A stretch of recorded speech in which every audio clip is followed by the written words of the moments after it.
പിതാവിൻ്റെയും പുത്രൻ്റെയും പരിശുദ്ധാത്മാവിൻ്റെയും നാമത്തിൽ എന്നേക്കും ആമേൻ. സുഖമാണോ കുഞ്ഞുമക്കളെ, മാതാപിതാക്കളെ? നിങ്ങളെല്ലാവരും സുഖമായിട്ടിരിക്കുന്നു എന്ന് വിശ്വസിക്കുന്നു. മന്നായുടെ ഒരു പുതിയ എപ്പിസോഡിലേക്ക് നിങ്ങളെ ഹൃദയപൂർവ്വം സ്വാഗതം ചെയ്യുകയാണ്. അപ്പോസ്തല പ്രവൃത്തികളുടെ പുസ്തകത്തിൽ മനോഹരമായൊരു വാക്യമുണ്ട് കേട്ടോ. 14-ാമത്തെ അധ്യായത്തിലെ 22-ാമത്തെ തിരുവചനം, വിശ്വാസത്തിൽ നിലനിൽക്കണമെന്നും അനേകം കഷ്ടങ്ങളിൽ കൂടി ദൈവരാജ്യത്തിൽ കടക്കേണ്ടതാകുന്നു എന്നും അവൻ പ്രബോധിപ്പിച്ചു. വിശ്വാസത്തിൽ നിലനിൽക്കണമെന്നും അനേകം കഷ്ടങ്ങളിൽ കൂടി കടന്നാലേ ദൈവരാജ്യത്തിൽ പ്രവേശിക്കാനായിട്ട് സാധിക്കുകയുള്ളൂ എന്ന ഒരു തിരുവചനം. അപ്പോസ്തല പ്രവൃത്തികൾ 14:22. ജപ്പാനീസ് ബാബ വാങ്ക എന്നറിയപ്പെടുന്ന റിയോ തക്സൂക ഒരു പ്രവചനം നടത്തിയിരിക്കുക. വലിയൊരു അപകടം സംഭവിക്കാൻ പോവുകയാണ്, ഒരു സുനാമി വരാൻ പോവുകയാണ്. നമുക്ക് എന്നും ഈ പ്രവചനങ്ങളൊക്കെ ഭയങ്കര പേടിയല്ലേ, ഭയങ്കര ഭയപ്പാടാണ് നമുക്ക്. ചില പ്രവചനങ്ങളൊക്കെ ശരിയാകും, ചില പ്രവചനങ്ങളൊക്കെ അത് പ്രാവർത്തികമാകാതെ അല്ലെങ്കിൽ അത് അതേ പ്രവചിച്ച അതേ പ്രാധാന്യമല്ലാതെ പോകുന്നത് നമ്മൾ കണ്ടിട്ടുണ്ട്. ഈ കഴിഞ്ഞ ദിവസം ഒരു സ്ത്രീ, ഒരു 40-45 വയസ്സായി കാണും, ഒരു വലിയൊരു പരാതിയുമായിട്ട് അച്ഛൻ്റെ അടുത്തെത്തി. പരാതി ഇതാ, അച്ഛോ ഒന്ന് പ്രാർത്ഥിച്ചേക്കണം എന്നുള്ളതല്ല പരാതി കേട്ടോ. അച്ഛാ, പള്ളിയിൽ പോവാൻ ഭയങ്കര കഷ്ടപ്പാടാണ്. അപ്പൊ ഞാനിങ്ങനെ മനസ്സിലാലോചിച്ചു, പള്ളിയിൽ പോകാനായിട്ട് എന്തിനാ ഈ കഷ്ടപ്പാട്? കാരണം വാഹന സൗകര്യങ്ങൾ പണ്ടത്തെ പോലെ ഒന്നുമല്ല, വാഹന സൗകര്യങ്ങൾ, ഇരുചക്ര വാഹനം ഒക്കെ നമുക്കുണ്ടല്ലോ. എന്നിട്ടാണ് യഥാർത്ഥ കാരണത്തിലേക്ക് ഈ പുള്ളിക്കാരത്തി പ്രവേശിക്കുന്നത്. പുള്ളിക്കാരത്തി പറഞ്ഞു, വെച്ചാൽ തൃശ്ശൂർ അല്ലെങ്കിൽ മറ്റ് സ്ഥലങ്ങളിലേക്കൊക്കെ പോകുന്നുവെന്ന് നുണ പറഞ്ഞാണ് വീട്ടിൽ നിന്ന് പള്ളിയിലേക്ക് വരുന്നത്. വീട്ടില് ഏറ്റവും വലിയ ശത്രു അല്ലെങ്കിൽ പള്ളിയിൽ പോകുന്നതിന് ഏറ്റവും വലിയ എതിര് എൻ്റെ ഭർത്താവാണ്. വീട്ടിൽ കുടുംബ പ്രാർത്ഥനയിൽ മക്കളുടെ പഠന മേഖലകൾ, ഇപ്പം പ്രാർത്ഥന ആവശ്യപ്പെട്ടത് ഒരു പുതിയൊരു പഠന മേഖലയിലേക്ക് മകള് പ്രവേശിക്കുമ്പോൾ, മറ്റൊരു ദേശത്തേക്ക് മകള് പോകുമ്പോൾ അവിടെ അപകടങ്ങളില്ലാതെ അല്ലെങ്കിൽ പഠന മേഖലയിലൊക്കെ വലിയ സൗകര്യങ്ങളോടെ ഈ മകളെ പഠിക്കാൻ വേണ്ടിയിട്ടാണ് പ്രാർത്ഥിക്കണം എന്ന് പറയുന്നത്. അപ്പൊ പള്ളിയിൽ പോകാനൊക്കെ വലിയ കഷ്ടപ്പാട്. ഇദ്ദേഹം പുറത്തു പോകുമ്പോഴാണ്, രാത്രി വീട്ടിൽ വരുന്നതിന് മുമ്പൊക്കെയാണ് കുടുംബ പ്രാർത്ഥനകൾ ഞാനും മക്കളും കൂടി ചെല്ലുന്നത്. അന്ന് കണ്ടു കഴിഞ്ഞാൽ കോപമാണ്, ദേഷ്യമാണ്. വിശുദ്ധ കുർബാന സ്വീകരിച്ചിട്ട് വർഷങ്ങളായി. ലിറ്ററലി പറയാണ്, വിവാഹശേഷം ഇതുവരെ പള്ളിയിലേക്ക് കടന്നിട്ട് പോയില്ല. പക്ഷെ ഞാൻ എൻ്റെ വീട്ടില് മുടങ്ങാതെ പ്രാർത്ഥനകൾ ചെല്ലാൻ, കുടുംബ പ്രാർത്ഥനകൾ ചെല്ലാൻ, മക്കളെ സൺഡേ സ്കൂളിൽ വിടാൻ, ആഴ്ചയിൽ ഒരിക്കലെങ്കിലും പള്ളിയിൽ പോകാനൊക്കെ പരമാവധി ശ്രമിക്കുന്നുണ്ട്. അച്ഛനൊന്ന് പ്രാർത്ഥിച്ചേക്കണം, മക്കൾക്ക് വേണ്ടി, പ്രത്യേകിച്ച് ഭർത്താവിന് വേണ്ടിയൊക്കെ ഒന്ന് പ്രാർത്ഥിച്ചേക്കണം.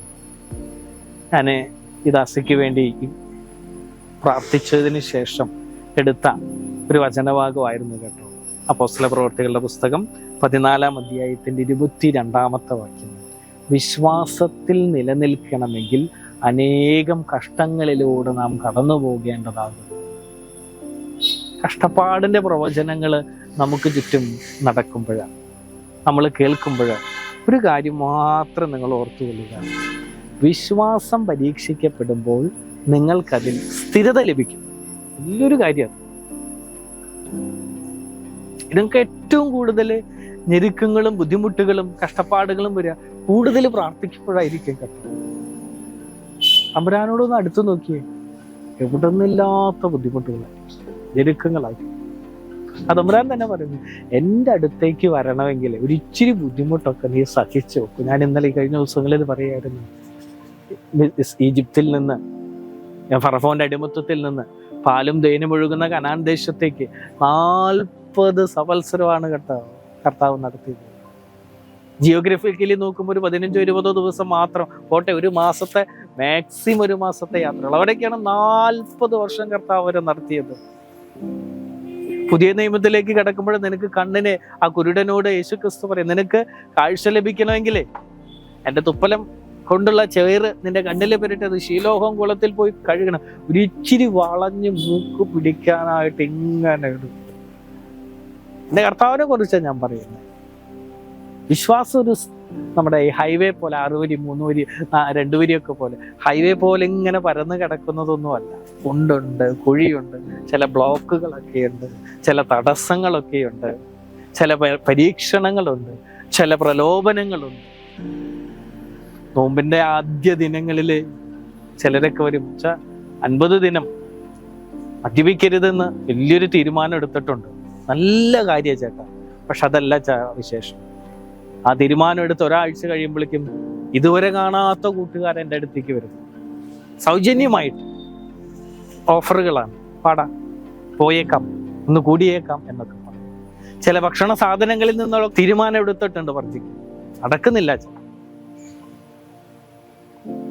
പ്രിയരെ, വിശ്വാസം അത് പരീക്ഷിക്കപ്പെടുന്ന ഒന്നാണ്.